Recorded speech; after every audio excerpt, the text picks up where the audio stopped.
ये बहुत गलत बात है। वो हमारे देश के प्रधानमंत्री हैं और 140 करोड़ जनता उनका इतना मान रखती है, बहुत गलत है। ये जो खानदान है ना, जिसका मैं तो नाम भी मुंह में नहीं डालता, ये आज से नहीं 1947 से देश के लिए पनौती है। वो अपने आप को तो देखो पहले, वो कहता है कौवा, भैंस अपने आप को नहीं देख रही, कौवे को कह रही है काला। राजस्थान में राहुल गांधी जी ने ये बोला कि हमारे जो क्रिकेटर थे, हमारे खिलाड़ी थे, वो अच्छा खासा खेल लेते जी, पर प्रधानमंत्री वहां पर गए, पनौती गए और मैच हार गए। इस पे आप क्या कहेंगे? प्रधानमंत्री को पनौती कहना कहां तक सही? देखिए, ये लैंग्वेज एक्सेप्टेबल नहीं है हमारे देश में। वो देश के प्रधानमंत्री हैं। आपको अगर अपनी बात कहनी है तो उसके लिए बहुत सारे प्लेटफॉर्म हैं, but this such kind of language is not acceptable in this country.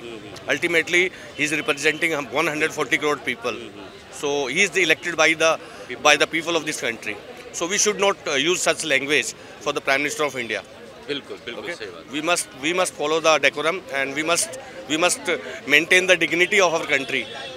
We are known for the people who believes in decency, who believes in integrity.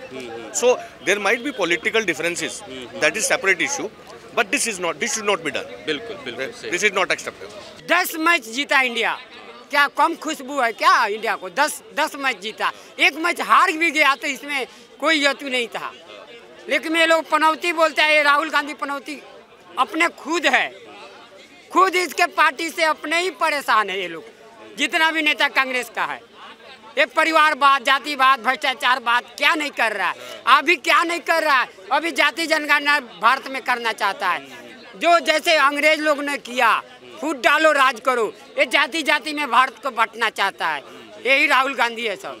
जैसा भी मैं कहना चाहूँगा कि राहुल गांधी जी ने बोला है कि बिल्कुल भी स्वीकार्य नहीं है, बिल्कुल भी स्वीकार नहीं किया जा सकता, क्योंकि बहुत गलत बात है।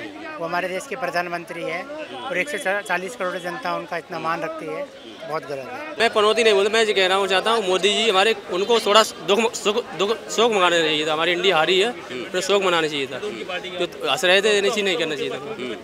उन्होंने देख के हंस रहे थे, दोनों लोग बैठ के हंस रहे थे, नहीं होना चाहिए था देश में। पनौती बोल रहे हैं, वो खुद ही अपने आप में सबसे बड़ा पनौती तो खुद है राहुल गांधी। अच्छा है, उनका चेहरा मोहरा देख लो, है कि मेरा एक शेर देखिए, 4 लाइनें कि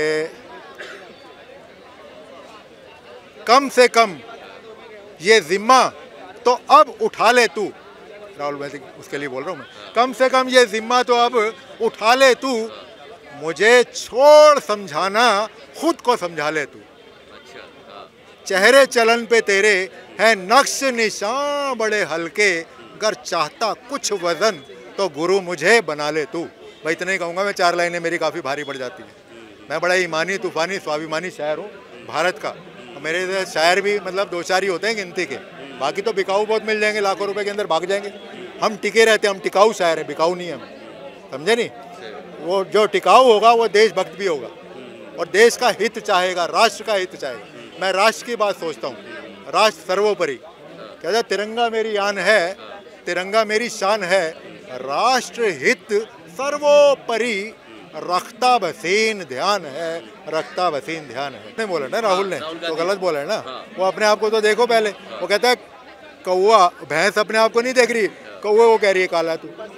राइट, भैंस कितनी बड़ी होती है काली, में कितनी खामियां उसके अंदर, तो मोदी के अंदर जिसके अंदर है ही नहीं, वो तो कौवा भी नहीं। अरे वो तो एकदम हनुमान की शक्ति है यार, क्या बात है, अवतार है वो। पहली बार आया है, ऐसा आएगा भी नहीं आगे। मेरे तो लिखवा लो, आज तुम साइन कर देता हूँ मेरी जान। इस भारत को एक भारत है, राइट, कोई 2 नहीं 5 नहीं, मेरा भारत सिर्फ एक है, सारी दुनिया में शिखर पे मेरा भारत सर्वश्रेष्ठ है। कोई 2 नहीं 5 नहीं, मेरा भारत सिर्फ एक है। मेरा कहने का मतलब ये है कि ये जो खानदान है ना, जिसका मैं तो नाम भी मुंह में नहीं डालता, ये आज से नहीं 1947 से देश के लिए पनौती है।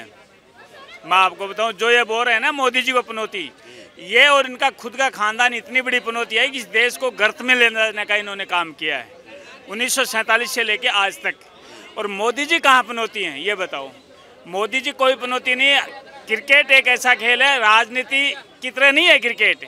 क्रिकेट खेल है जिसमें असीमित असंभावनाएं हैं। जीतने वाली टीमें हार जाती हैं, हारने वाली जीत जाती हैं कभी कभार। जिसका उदाहरण मैं आपको आज से 1983 में लेके जाता हूँ। उस वक्त इंडिया की टीम सबसे कमज़ोर मानी जाती थी और वो वर्ल्ड कप लेके आई और हराया किसको, जो दुनिया की सबसे बेस्ट टीम थी। इतनी ज़बरदस्त टीम थी कि वर्ल्ड में पूरी दुनिया की टीम इकट्ठी कर लो, उस वेस्ट इंडीज़ के मुकाबले कुछ भी नहीं थी, उसको इंडिया की टीम हरा के आई है। तो ये खेल संभावनाओं का, इसमें पनौती का कोई लेना देना नहीं है। और ये पनौती, ये इतनी बड़ी पनौती है कि 412 सीट लेने वाली कांग्रेस 44 सीटों पे आ जाती है। इससे बड़ी पनौती और है। अभी राजस्थान में पनौती बोल रहे हैं ना, वहाँ उनके और आरएलपी के ये लड़ाई चल रही है कि 2 नंबर पे कौन रहे। अब आप राहुल गांधी को पता उस दिन चलेगा जिस दिन वो पनौती उसके यहाँ काम आएगी। और वोट इस बात के लेके, ये नहीं मानो, ये बीजेपी का स्टार प्रचारक है, आप मान के चलो। आज उन्होंने पनौती बोला है ना मोदी जी को, 25 तारीख को वोटिंग होगी ना, तो बीजेपी के पक्ष में 2% वोटिंग एक्स्ट्रा हो जाएगी इस पनौती के नाम से। भाई इनके देखो, मैं आपको एक बात बताऊँ, जो आदमी चांदी की चम्मच लेके पैदा होता है ना, उसको पब्लिक का किसी आदमी को भान नहीं होता, ना उसके दिमाग में किसी की इज्जत होती, ना शर्म होती, ना हया होती। इनको ये होता है कि हम देश के राजा हैं, हम देश के राजा रहे हैं, राजा रहना चाहते हैं, समझ गए। इनको ग्राउंड रियलिटी का कुछ पता नहीं है, जीरो पता नहीं है, आप समझो। इनके पिताजी प्रधानमंत्री रहे इस देश के, समझे। वो क्या बोलते हैं किसानों को कि आप लाल मिर्च बो, उसका लाल मिर्च का भाव ज़्यादा होता है। जिस आदमी को देश का ये पता नहीं किसानी का कि लाल मिर्च और हरी मिर्च होती क्या है। इसके नाना जी विदेश में कपड़े धुल के आते थे, यूनिवर्सिटी के चारों गेट पे 4 गाड़ियाँ लगती थी। वो क्या समझेंगे देश की रियलिटी, ये क्या समझेंगे। तो यह पनौती, ये खुद पनौती है। आप इसको, मैं कह रहा हूँ, इसको सीरियस लेना ही नहीं चाहिए। ये आदमी सीरियस लेने लायक नहीं है। एक देश का जाना माना एडवोकेट इसको चपरासी रखने के लिए तैयार नहीं था। आप बताओ, आपको नाम नहीं ध्यान है तो मैं बता दूं, राम जेठमलानी जी ने नेशनल चैनल पे बैठ कर कहा था कि इसको मैं मेरा पियोन भी नहीं रख सकता। आप उसको क्या मानते हो उसको? मैं तो उसको सीरियस लेता नहीं, और मैं नहीं, देश की 60% पब्लिक उसको सीरियस नहीं लेती। और ये ऐसे बयानबाजी करके है ना, पनौती वनौती ये वाले बयानबाजी करके है ना, वो और अपने क्रेडिट जीरो कर रहे हैं। और ये तो 2024 के बाद नजर भी नहीं आएंगे कहाँ।